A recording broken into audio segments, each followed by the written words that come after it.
আসসালামু আলাইকুম, সবাই কেমন আছেন? আশা করি ভালো আছেন। দেখেন আমাদের বাড়ির বাচ্চাদের অবস্থা, দেখেন এদের। এটা হচ্ছে বড় পাগল, এটা মেজো পাগল, এটা ছোট পাগল, 3 পাগলের কারখানা। এই যে সামেদের ডিগবাজিটা সুন্দর হয়েছে বেশি। এই যে এখানে সব এখন মানে ডিগবাজি কম্পিটিশন চলতেছে। সো আই ফার্স্ট সাবে দেখি হ্যাঁ হ্যাঁ, এই যে ওয়ালিদ আর সোহাইব ফার্স্ট, আর সাবেদ হয়েছে চোরামি করে। এই যে সাবেদ এই অবস্থা দেখেন সব। আলহামদুলিল্লাহ, এইবার গাছের একটা আমি টিকছে। রমজান মাসে একবার প্রচণ্ড শিলাবৃষ্টি হয়েছে। বলো সরো, তুমি সরো। হ্যাঁ শুনো না, রমজান মাসে অনেক শিলাবৃষ্টি হওয়াতে আমাদের গাছের আম যত ছিল সব একদম ঝইরা পড়ে গেছে। তো আজকে আমি হঠাৎ ছাদে গেছি কাপড় আনতে, এখন দেখি দরজার সামনে আম গাছটা পড়ে রয়েছে, আর ডালিম গাছের সাথে একটা আম গাছ আছে। ওই আম গাছেই নাকি একটা আম ছিল, আমরা কেউ দেখিই নাই। পরে আমার ভাইয়ের বউ বলতেছে যে হ্যাঁ একটা আমি ছিল, আমি দেখছি। তো এই আমটাই যা দেখি পড়ছে। যাক মাশাল্লাহ, এই বছর গাছের এই একটা ফল পাওয়া গেল। আমরা তো ভাবছিলাম যে এবার আর আমাদের গাছের আমগুলি এত মিষ্টি, যাই আব্বুকে দেখায় নিয়ে আসি। আর আল্লাহর রহমতে আপনাদের দোয়ায় আব্বু এখন একটু সুস্থ হয়েছে, বাসায় চলে আসছে। আব্বুকে দেখাই আমটা, আব্বু নিজেও জানে না যে গাছে একটা আম আছে। আর এই ফার্স্ট গাছের মালটা দাও, গাছের মালটা দেখলাম যে একটা রং ধরছে। অবশ্য মালটা বড় হয় না, কিন্তু মালটা অনেক মিষ্টি। যাই আব্বুকে দেখাই নিয়ে আসি। এটা কি দেখছো?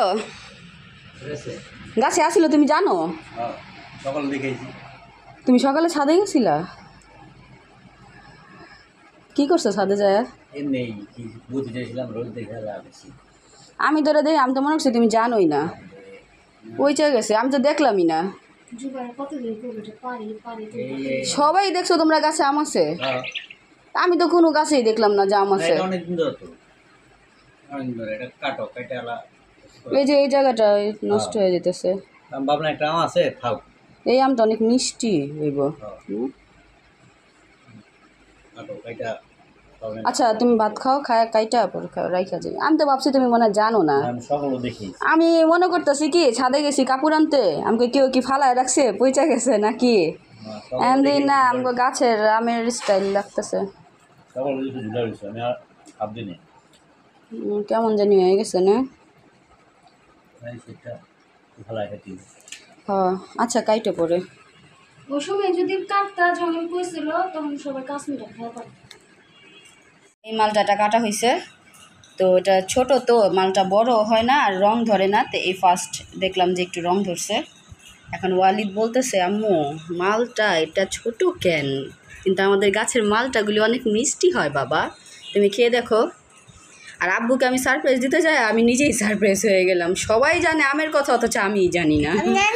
আমি তো ভাবছি যে একটা আম মনে হয় গাছের পাতার সাথে লুকায় আসিল, আমটা পড়ছে, সবাই দেখে অনেক এক্সাইটেড হবে, সবাই খুশি হবে, সবাইকে একটা সারপ্রাইজ দিই। ওমা এখন ভাইয়ের বউয়ের কাছে গেছি, ও বলে যে আমটা ছিল দেখছি। আব্বু বলতেছে যে আমি দেখছি, সবাই জানে, সাদ জানে, সবাই জানে, অথচ আমি জানি না। মালটা টেস্ট করো, অনেক মিষ্টি। দেখো এই যে আম্মু খাচ্ছি, দেখো খাও। এমনি আমাদের মালটাটা মজা। এটা যদি বড় হতো অনেক খেতে আরো বেশি মজা হইতো। তুমি একটু খেয়ে দেখো না, টেস্ট করো, মজা তো, ছোট তো, এটার জন্য খেতে চাচ্ছে না। তুমি খেয়েই দেখো, এটা অনেক মজা, গাছের, আমাদের গাছের, খেয়ে দেখো। ইয়ে হ্যাঁ মজা না বাবা? হ্যাঁ খাও খাও। টক না বাবা, মজা। তবে এটা বাড়তি হইলে আরও বেশি মজা হইতো। মনে হইতেছে লেবু, আসলে লেবু না, এটা মালটা। তো আল্লাহর রহমতে আব্বু কালকে চলে আসছে, গতকালকে রাত্রে আসছে বাসায়। তো আগের চাইতে এখন অনেকটাই বেটার, একটু সুস্থ, হাতের ব্যথাটাও একটু কমছে ইনশাল্লাহ। আশা করি আপনাদের দোয়ায় খুব তাড়াতাড়ি ভালো হয়ে যাবে। আব্বুর জন্য সবাই বেশি বেশি দোয়া করবেন। তারপর তাড়াতাড়ি সুস্থ হয়ে যায়। আজকের ভিডিও এই পর্যন্তই।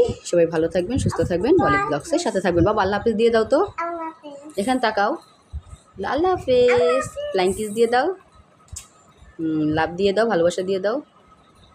হ্যাঁ, আল্লাহ হাফেজ। আমার ওয়ালিদ সোনা পাখির জন্য দোয়া করবেন সবাই।